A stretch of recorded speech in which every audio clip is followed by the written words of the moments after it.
Today on Quest, my guest is Bulgarian teenage astronaut-in-training Tatyana Ivanova. I think you'll really enjoy this podcast.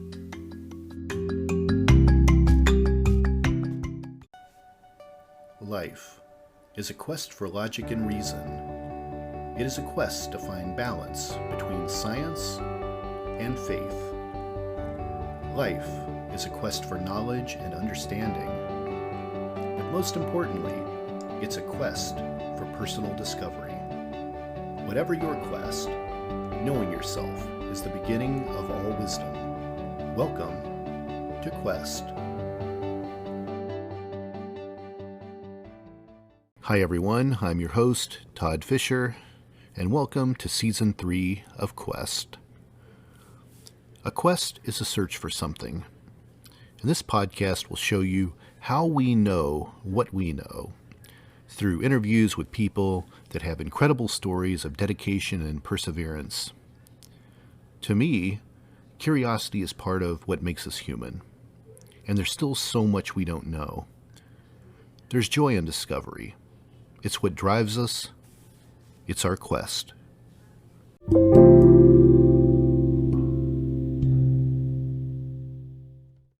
Hi, Tatyana. Welcome to the Quest podcast. Hello, thank you for inviting me. Well, I am excited to have you as a guest. You are so inspirational to me. I just was really surprised. I came across your Instagram page and I was like, who is this, Bulgarian teen astronaut in training? What is this? So I'm really kind of a huge fan of space and exploration. When I was younger, I wanted to be an astronaut myself. And I was like, wow, this person is really interesting. And the more I started to look into you, I looked at all the things you've achieved by the time you were ever even 18 years old. And at the time of us recording this podcast, you're actually 19 now. Yeah. But I just the footnotes for the listeners right now. You published a book by the time you were 14 about poetry. Yeah. So you're a writer, Yes. You scuba dive, you skydive, you're a dancer, you play drums, and you want to be an astronaut. And you've gone to space camp in 2 different countries. It's incredible. All of this is totally incredible. I realize how little I had done before the time I was 18 compared to you. So super fascinating. I wanted you to come on and talk about this stuff. So I guess my first question is, when did you have an interest in space? How far back does this go that you wanted to be an astronaut? Yeah. So actually, as I said in our previous conversation, I grew up as an artist. So I played the drums, I read poetry, I danced for 10 years. But when I was 15, I found about the space camp in Turkey, which is in Asia.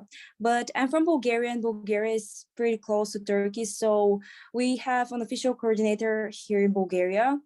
And I applied for a scholarship. I actually won a full scholarship on my second try. And in the summer of 2018, I managed to go to the space camp in Turkey. So my, let's say, dream, sparked in my heart when I was 15, when I was at the space camp. We watched a movie about an astronaut that was climbing on rocks on one of the moons of Jupiter, Europa. That's how it's called. Yeah. So at this moment, I realized that I really want to become an astronaut and become a scientist and leave my footprint here on Earth, and not only on Earth, let's say on the moon, on Mars. I really want to do great things and help my generation. Well, certainly there is a lot of emphasis these days on kind of the Mars generation of kids out there that, right now, people your age, this is the generation that everyone's looking at as the first people to potentially settle on Mars even. It's really fascinating. So for people that aren't clear, so in the United States, we have NASA, and Europe has European Space Agency. Yeah. Now, is the space camp you went to in Turkey, is that run by ESA, or is that run by NASA? It's run by NASA, just because in the past there were a few space camps, but right now there are only two, because they have a special license for it. Sure. And until 2019, there was a space camp in Canada as well. But right now, there are only two in Huntsville, Alabama, USA, and in Izmir, Turkey. So it's an official NASA space camp, and there are many scientists and engineers who travel to Turkey and to the States, as well as astronauts. And that's how the kids can talk in person, or via video chats with great people from NASA.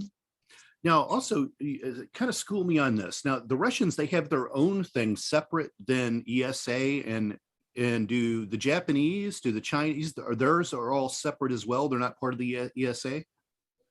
Yeah, so probably you know that there is an European Union, and there are 22 member countries in the European Space Agency. Unfortunately, Bulgaria is not an official member, which means that we cannot have an astronaut. We have two cosmonauts, Georgy Ivanov and Alexander Alexandrov, but they went to space in the 20th century. So they went with Roscosmos.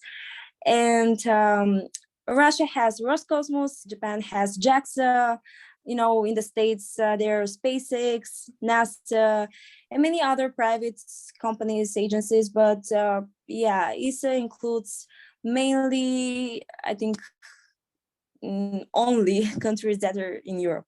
Sure, yeah. Now, when I was growing up, the traditional way to become an astronaut in the United States was to join the Air Force, and then people from the Air Force generally would migrate over to the space program. Today, it's not so much like that anymore.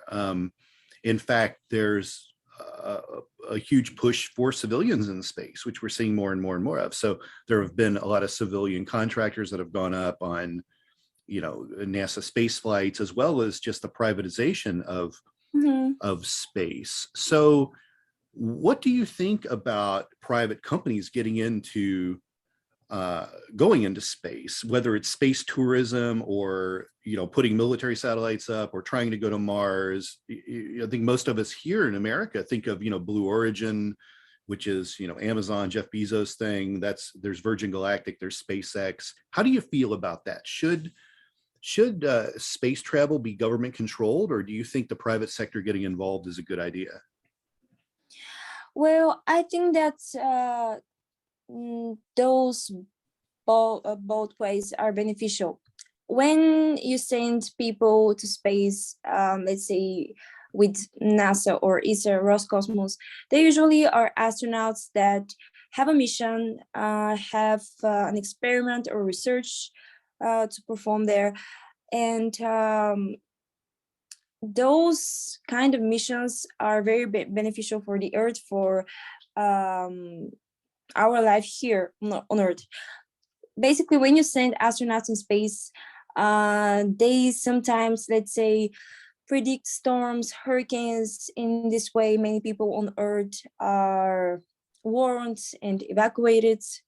But when you send people with a private agency, you somehow make it more like the access is more easy to space, because there are many people out there who are prepared but are not part of the military. I mean, they're not pilots or scientists, but they're prepared physically. So I think that, let's say, SpaceX is the future of all of the missions, and I think that Elon Musk is probably the most prepared person to send other people to Mars.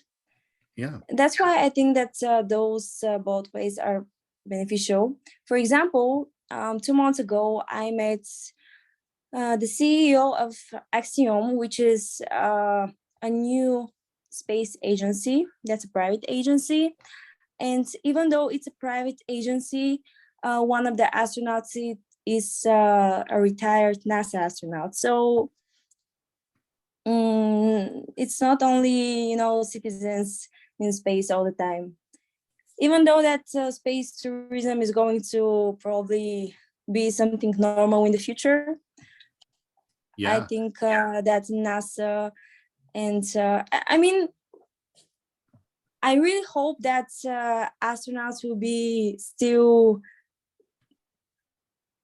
looked like something serious, something that you can dream to be one day, sure, sure. to become. There are a lot of people that complain about space tourism in terms of like the carbon footprint, how much we pollute by being able to send people into kind of the lowest level of the atmosphere just to get a peek, like, Yeah. is that worth it? There's that old saying, is the juice worth the squeeze? And that's kind of interesting to me because I see missions for science, I Mhm. see missions for exploration, but to me, it's a little ludicrous just to go up as high as you can go because you have the money and can afford it. And especially today with climate change and the world polluted as badly as it is, whether that's necessary. Does that make sense? Yeah, well, I heard that there is a famous actor who's going to space to shoot in a movie, Yeah, Tom for Cruise. space. Yeah. And I find it like, that's the first step. That's our future. We have to grow and expand our, let's say, boundaries and goals. But I'm still kind of not okay about it, because I think that in space we should make experiments. And moreover, yeah, the pollution is a big problem, because sometimes the space debris and junk goes to the Earth's atmosphere and becomes dangerous You for know, us. you are absolutely right. Like it is probably going to become a norm because if you like think back at early airplane travel, only really the rich were flying when airplanes were new and becoming commercial. Mhm. And now everyone flies, and you can practically fly anywhere, in the US for the cost of a bus ticket almost. It's so inexpensive to fly. And you're probably right that this is the future. This is what we're headed to. And if people are surprised by what's happening, they just need to look back historically that this is what's always been happening. Even happened with automobiles.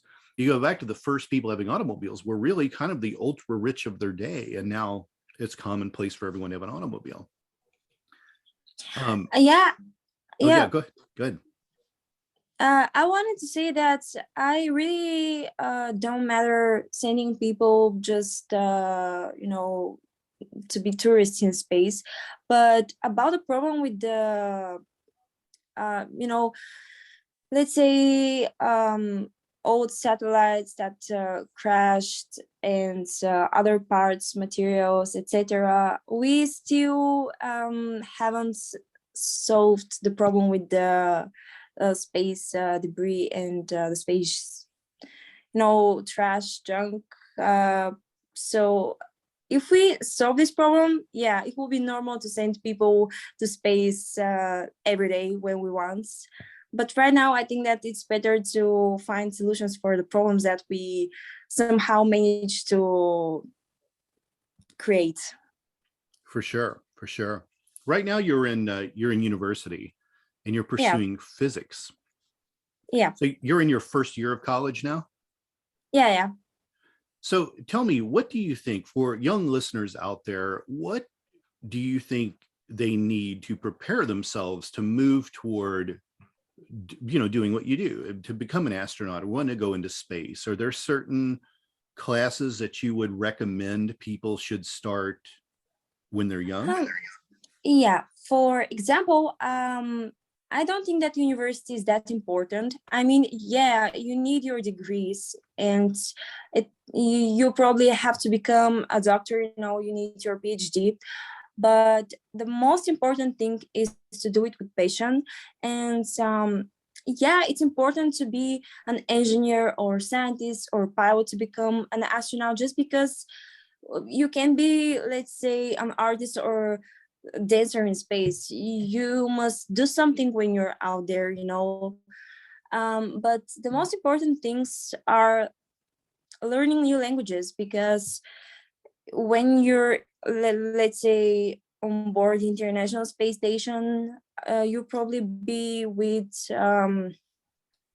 people that are not from your country, that don't speak your language. So learning English, Russian, Chinese, Spanish will be essential.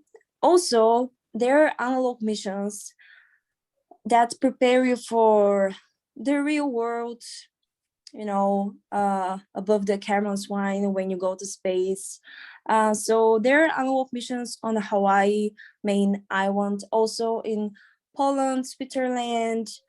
I'm going to work with Project Possum in Florida in February. So all of these things that I just mentioned are programs that prepare you not only physically, but also prepare your psyche for space. And you need scuba diving certification. You must be a professional. Also, you need a pilot's license for a single engine airplane if you're not, you know, a military pilot. Also, you need to be a professional skydiver, just because sometimes you must use your plan B, and I think that was necessary when we sent Yuri Gagarin to space, just because the rockets were, you know, not that modern right now. The technology is growing, developing, but yeah, you need to be a skydiver, scuba diver, and that's why I'm going to get those certifications, just because I really want to become the best candidate when the selection is here. Yeah. Have you started getting your pilot's license? No, I had the opportunity to operate a single engine airplane, but last week I underwent a special medical examinations. So I actually am perfectly fine. I got my medical pilot's license.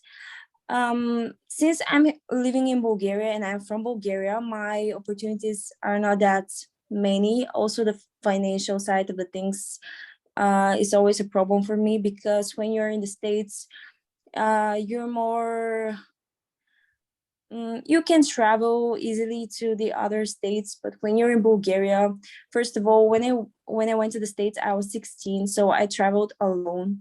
I traveled to other continent alone. I changed 3 airplanes, and I have a sister. I don't come from wealthy family, from rich family, and it was really hard for me in the beginning, because I didn't have people to support me or sponsors. Right now, I do have sponsors that give me money for those camps and for the trainings I really want to go through, you know. But I think that the first step for me right now is to get my certification from Project Possum, and after that, I'm going to focus on my skydiving certification. Yeah, yeah. And How probably many in the languages? summer, scuba diving. Ah, that'll be fun. How many languages do you speak? Well, I speak Bulgarian and English, but I also study Russian and Spanish. Actually, I studied Russian for 4 years. And when I was in 11th grade, in my junior year, I changed schools and I had to catch up with 3 years of Spanish. So I know a little bit of Spanish, but I'm going to join a course of Russians, because I really want to get my C1. I want the highest level available. I really want to become a fluent speaker in Russian. Yeah. And I imagine science and mathematics are also important classes for people to take. Yeah. To move forward with something like this. Yeah. Yeah, it's really important, because sometimes there are risky situations where use your computer, or sometimes you don't have connection and you can't call the mission control, and you have to just sit down and you know, work with your knowledge. That happened, I think, with Apollo 13. So yeah, as you said, I'm a freshman in college. So I study engineering physics right now. I have only mechanics, but I also study um, computer analysis of experimental data, as well as mathematical analysis and linear algebra and geometry. So it's kind of fun. Actually, the math is really, really hard. I'm going to have my exams in January, and I'm studying hard right now for them because in school, we don't study calculus, which is something that you study in the States. Yeah. It's not included in our system here. And it's really hard to catch up with the material when you go to university. I see. I see. Tell me about the Space Quiz World Cup. Yeah, so that's a competition that was organized last year by a special center for aspiring astronauts in India. So I remember that many countries actually took part in this. It was like 1 month long because there were many rounds, you know. And the first round was very easy. It was not only about you know, astronomy, physics, etc. It was also about authors that write about science. For example, Carl Sagan. And I made some mistakes. I really didn't expect to go to the next round, but I somehow managed to do it.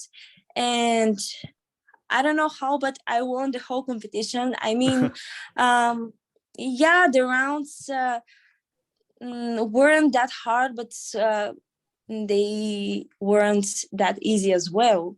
I just am really curious about space, and that's why, you know, I was prepared for it. But the last round, I think it was 3 hours, and even though it was online, everyone could join the competition and see how the um, you know, competitors managed to answer the questions.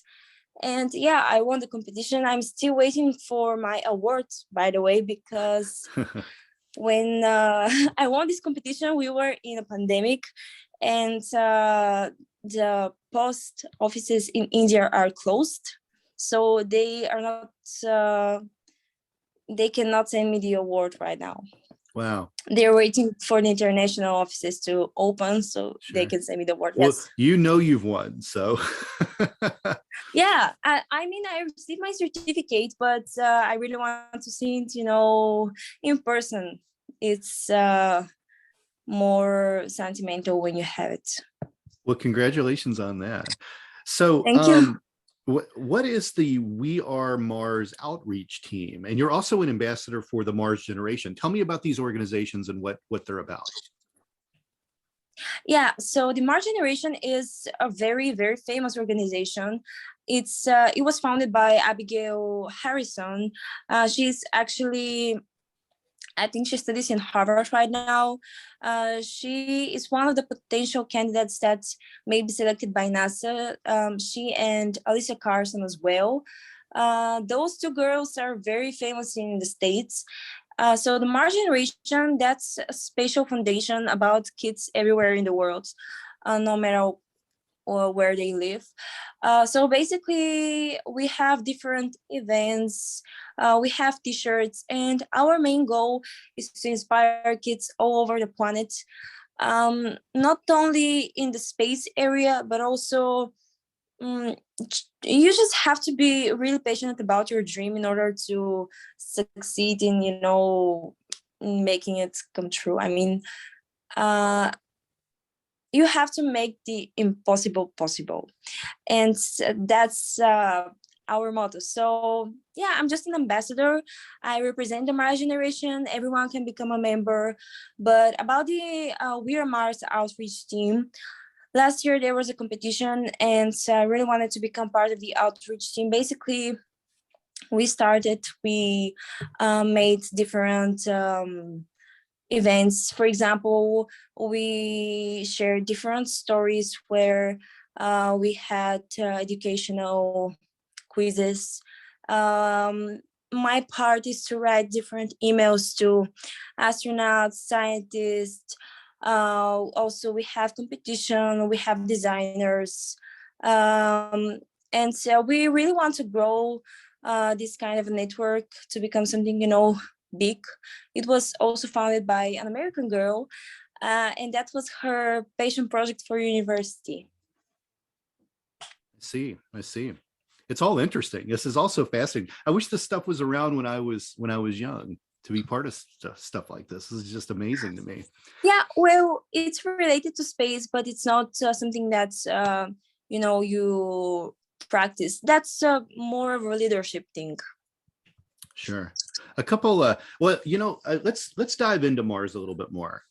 So do you think that we'll be living on Mars? I often wonder if the first humans that make it to Mars, if that's just simply a one-way trip for them. I mean, there can't possibly be a way back for those people. The first ones are going to die on the planet.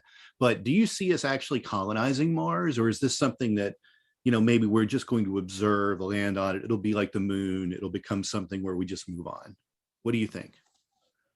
Well, I don't look at it as something that is related to, let's say, science fiction. I really think that we're on the edge of colonizing Mars, just because in the past we sent humans to the moon. And we can do it right now as well, but we focus on the International Space Station because we wanted to benefit to planet Earth. Right now, we are ready to go to the moon again with our next missions. NASA is preparing the Artemis. I think that the first mission, but not with people, is going to be launched in February, on the 12th of February, actually. So going to Mars, exploring Mars, yeah, it will be hard. Probably it will be a one-way mission, and people will die on the planet, just because the rockets are not invented. We need a breakthrough in the technology. And Mars is a planet that is in the habitable zone. So the temperatures are pretty similar to those on Earth. You can imagine that there are people living in deserts, and also there are people living in snow in Russia, in Antarctica. And I think the biggest problem is the radiation on Mars, just because if we go there, we will probably have to live in caves to protect from the radiation. So I think that's the main problem. We have to think about invention that will protect us from the space debris and the radiation. That's why the colonization is something very hard, but if we go there for a short term, I think it won't be a problem. Do you think that we should be on the moon first before we go to Mars? Doesn't it seem like logically a space station, a base on Mars, that these are great jumping off platforms before we go to another planet? Or is just Mars the next phase? Is it not necessary to? Yeah. No, I heard that there is a special case where the rocket to Mars will be launched from the moon, just because the gravity on the moon is 1/6 of the gravity on Earth, and it will be easier to launch a rocket from the moon than from the Earth. I think that going to the moon again will be our first and main goal. Just because we haven't sent people to the moon from the last century, and there are many things that are out there. We have to learn many things as well. And we have to check our technology, our new rockets, our astronauts, because we still haven't seen people for that long, in Sure. space. I mean, there are missions. Yeah. Oh, no, go ahead and finish what you were going to say. I didn't mean to cut you off. There are people that have been on the ISS for a year, but traveling around 1 year to Mars, then staying on Mars, they're somehow managing to return to Earth. Well, you have to be very prepared mentally and physically for this. Sure. Well, you must be fearless to want to do these things, because skydiving alone would be too much for most people. Scuba diving would be, too much for most people. To think about being deeply underwater is incredibly claustrophobic. When you jump from a height is, scary. To know you're going to be in a rocket is scary. To go to a planet that can't sustain life. Like, you have to be, I've met a lot of astronauts, particularly astronauts from like the space shuttle program, or people that I've met through the years. But there is one common thing with them, is that they're fearless, and you are fearless for sure. But let me ask you, if you could if you were going to put you on a rocket tomorrow to Mars, how nervous would you be?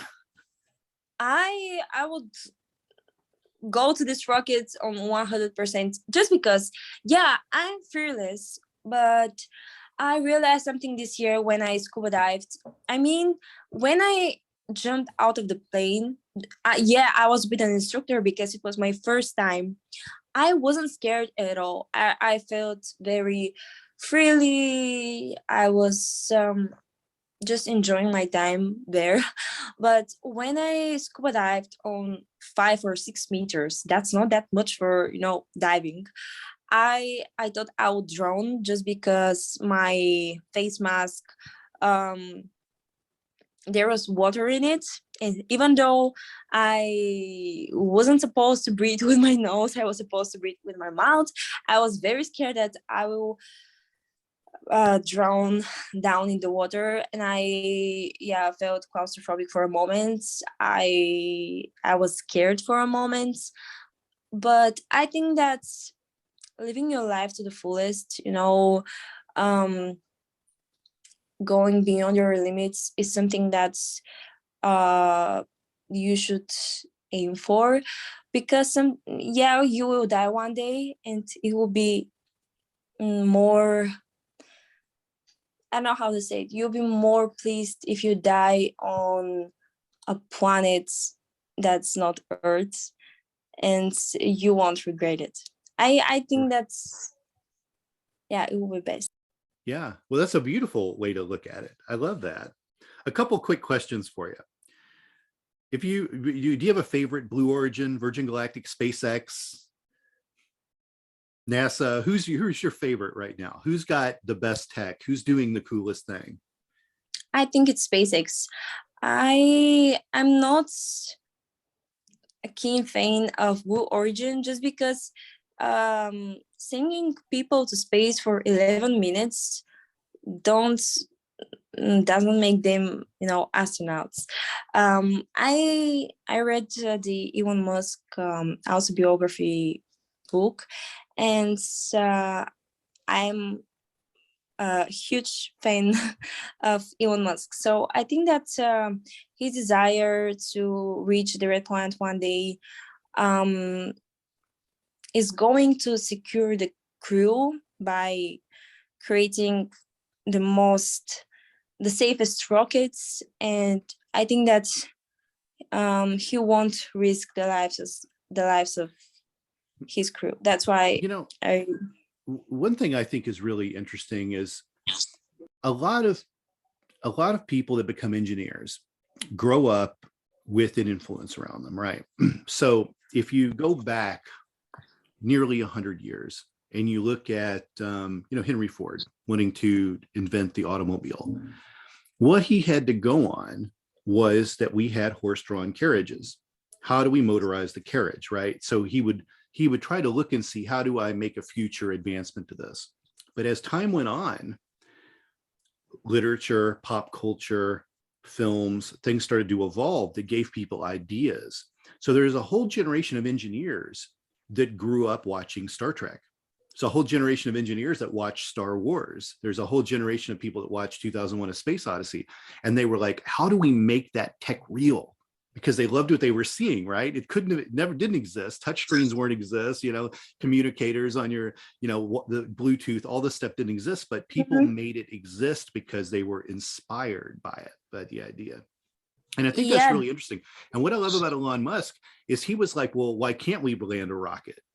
Why can't we have an electric car? So he made these advances happen by putting together teams to make the future that he grew up seeing. And it's like, why are we plateaued?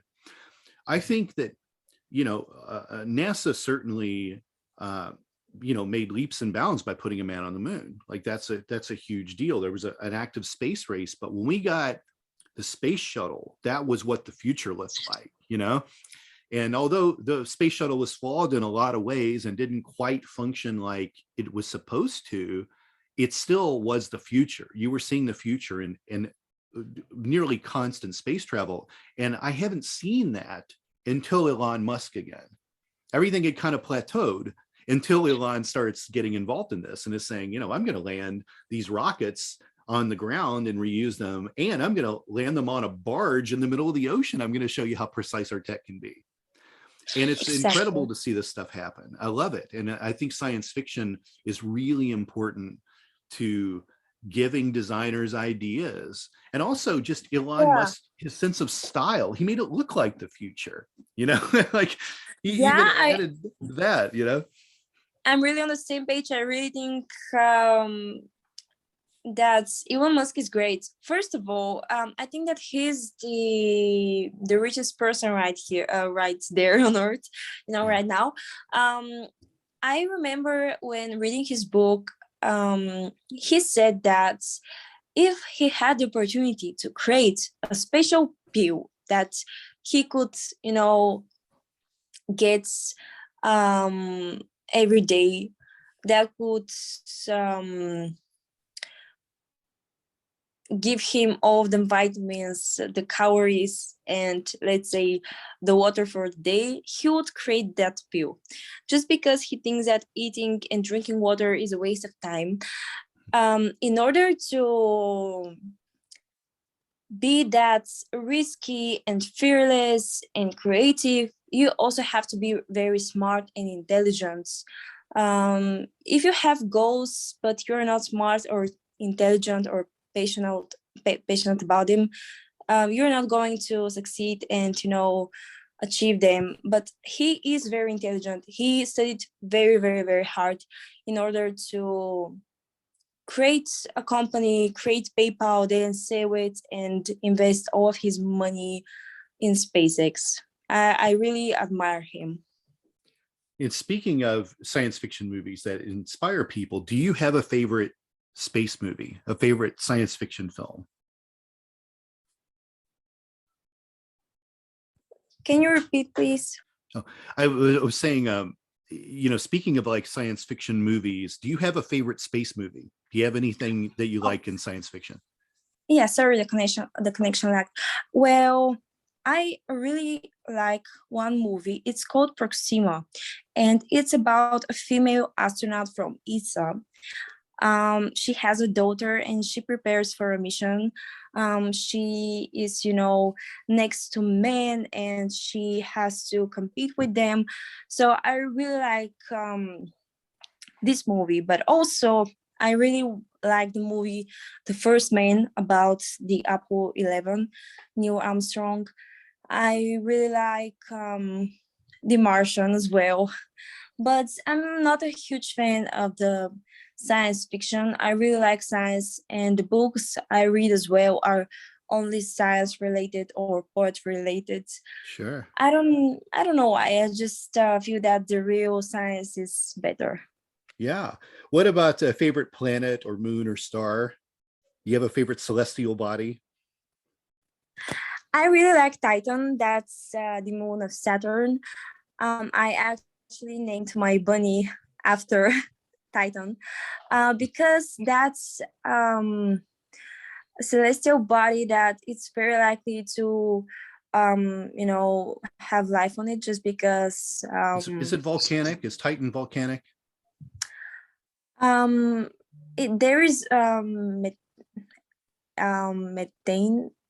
I'm not very sure how it's pronounced in English. Yeah. Ethane and methane. I'm not very sure if it's volcanic or not. I don't think so. There are many elements in liquid form there, but Europa, Titan, and Mars are the bodies that are most likely to, become our home one day. Yeah, yeah. I couldn't remember if I'm going on to Google right now to see. No. Okay. No. Instead of lava, their volcanoes may have spewed water, ice, hydrocarbons. Okay. I was thinking that Titan was volcanic, but I was wrong, because there's like so many moons over there. Europa was always my favorite.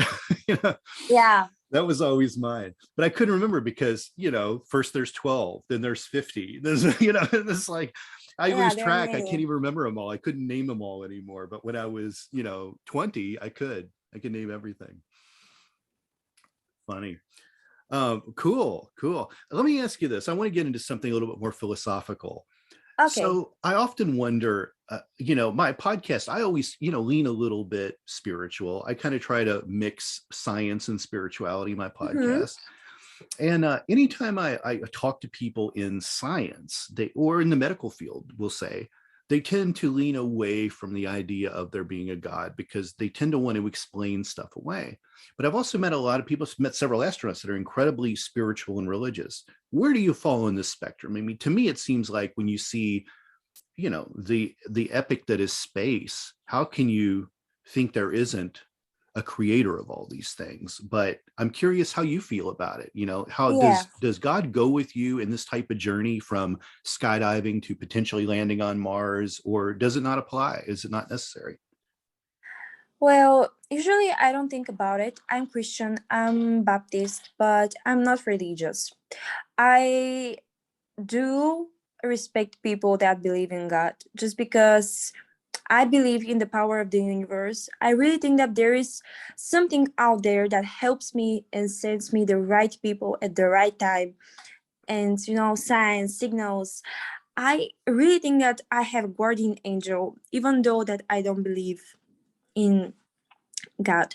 But I read an article that I found very interesting. Many people, many scientists and astronauts believe in God because they couldn't prove that he doesn't exist. I cannot, be sure that our universe is made only of particles and that there is only science out there. I can be sure about anything, I think that everyone has, opinion about this. And I really don't want to think about it just because I feel very lost when I start thinking about the beginning of the universe and the eventual ending of the universe. Sure. I think it's very egotistical of humans anyways to think they have it all figured out. Yeah. I definitely think that there's a real arrogance surrounding science, and that, hey, we got this on lock. We got it all figured out. Here it all is. And if we don't have the facts, we have the theory that's going to back everything up. And I think that's awfully small of us, really, considering the speck we are in the entire universe. And let me ask you this. So life out there in the universe? There must be. Do you believe it? Will there be? Will we find it? I believe in aliens. I believe in life out there in the universe, just because we live on Earth. We're in the habitable zone of our system, in our galaxy as well. I think that there are many other planet systems out there, with other planets that are in their habitable zone. And also sometimes I do think some kind of in this science fiction way when sometimes I imagine that there are different creatures out there that may not breathe, air, but may resist, let's say, different elements, for example, different acids, Sure. let's say. Neil deGrasse Tyson always says, he says, I don't doubt that there's life out there in the universe, but don't expect it to look like us when you find it. Yeah, definitely. Because it Yeah, may just be exactly. an algae life form of some sort, or some microbe that may not be humanoid in form. And he says, if we do find someone humanoid in form, they may likely have vastly superior technology to us. Mhm. And we might need to be scared by that. So I always think it's interesting to hear what he has to say about it. So Yeah. you published a poetry book when you were 14, which is very impressive to me. And you have another book coming out. Tell me about that. Yeah, so when I was 14, I actually started writing poetry when I was 7 years old. I was in second grade. And all of the years I was entering different competitions, I won many awards. And my family and I sat down and s- thought about the idea of publishing all my poetry in a book so I can reach more people.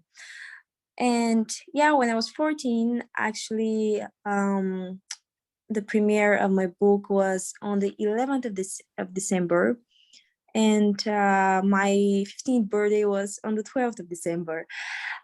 So right now, yeah, I'm preparing my second book. It's called Once on a Blue Moon.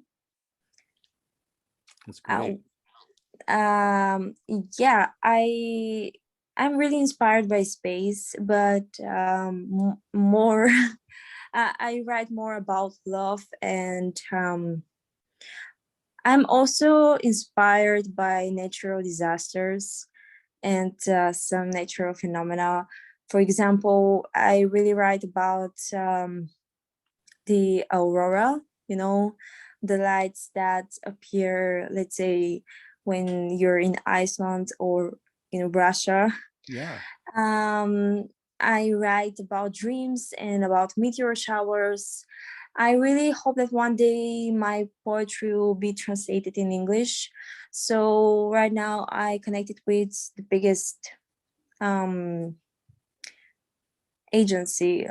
It's not an agency, it's Publisher. public, yeah, publisher in Bulgaria. So I can publish my book and sell it in bookstores. That's great. Now we're recording this podcast just before Christmas, and it will Yeah. air at the end of January, early February, but you expect your next book would be out in 2022. Is that right? Yeah, I really hope so.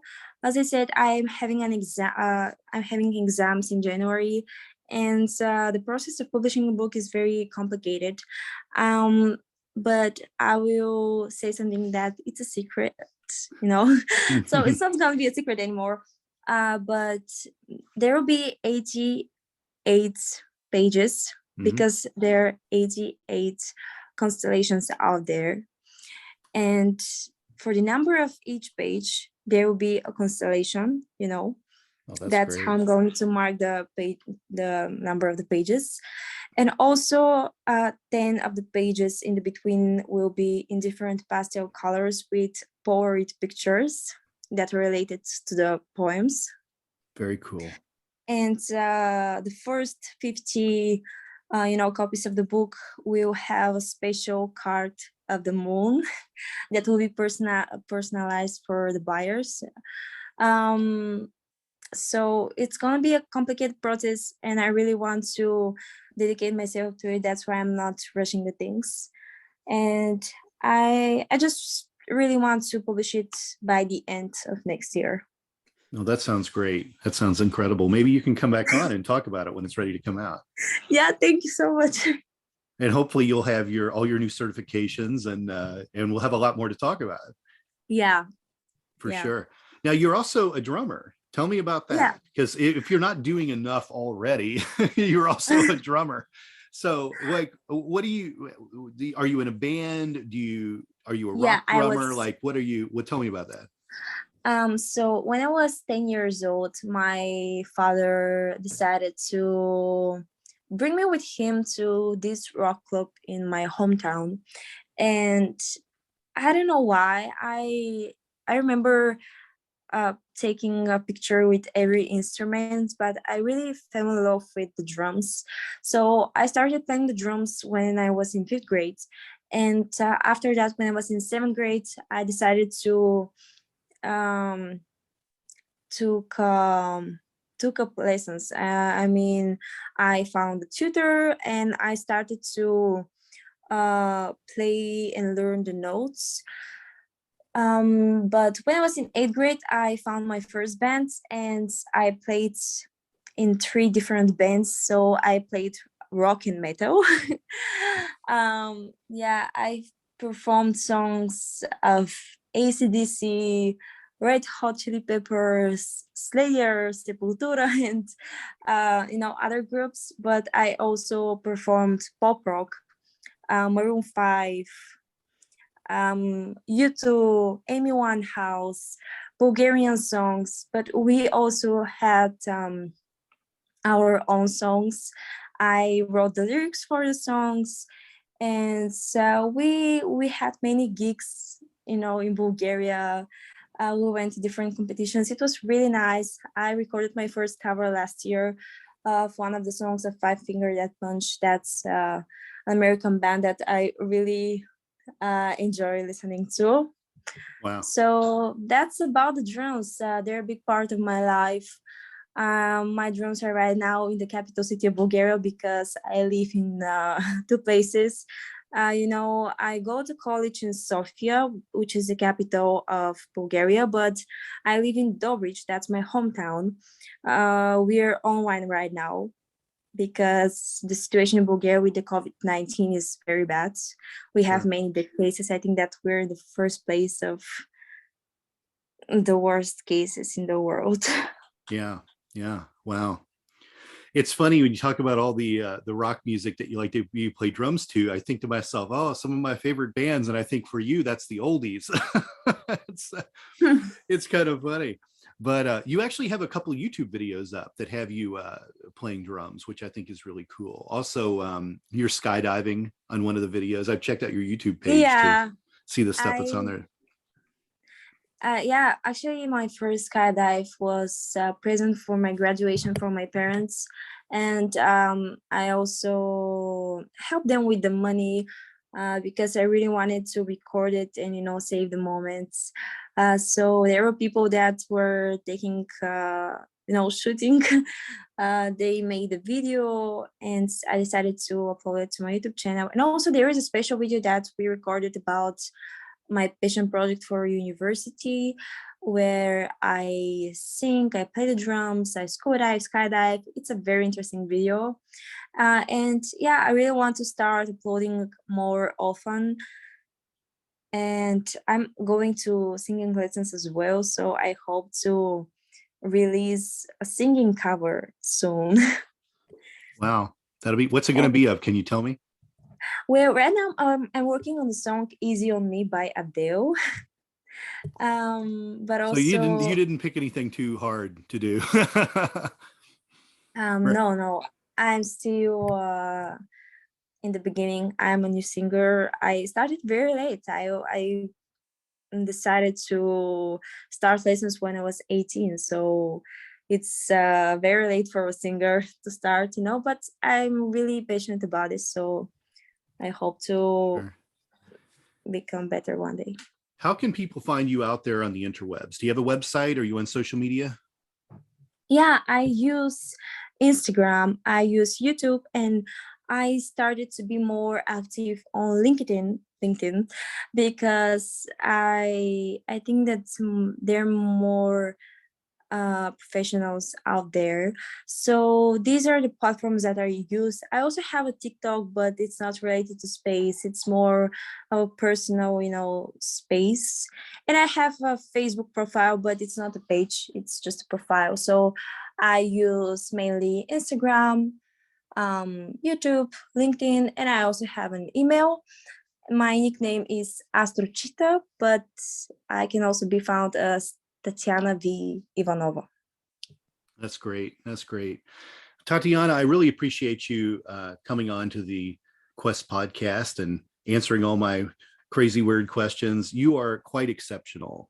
You really are. You're quite amazing for a girl your age, what you want to do, your ambitions. It's always so hopeful to me to see a generation that wants to achieve the kinds of things you want to achieve. Gives me hope for the future, for sure. Thank you so much. The pleasure actually was mine. I really appreciate your time, and your questions were amazing. Really, really amazing. I was very inspired by you and your podcast, actually. And thank you for the interesting questions and for the interesting conversation. Well, I hope you come back. It'd be great to just watch your progress go with all of this, because it's quite amazing. And there's a lot of listeners out there for the Quest podcast.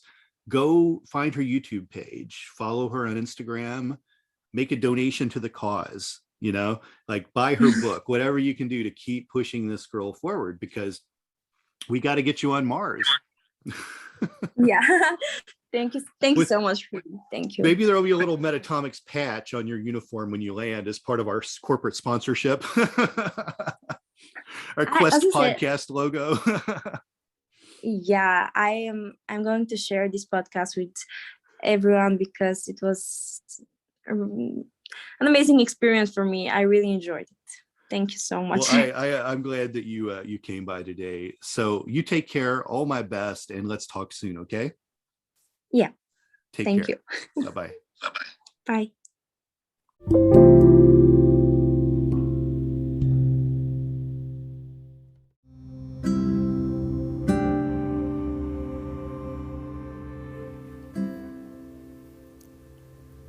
And there you have it. My interview with Tatyana Ivanova. What a remarkable teenager. I can't wait to have her back and see her progress, and let's all cross our fingers and hope and say a prayer that she makes it to Mars, because that would be incredible. Hope you enjoyed this podcast. I'll see you next time on Quest.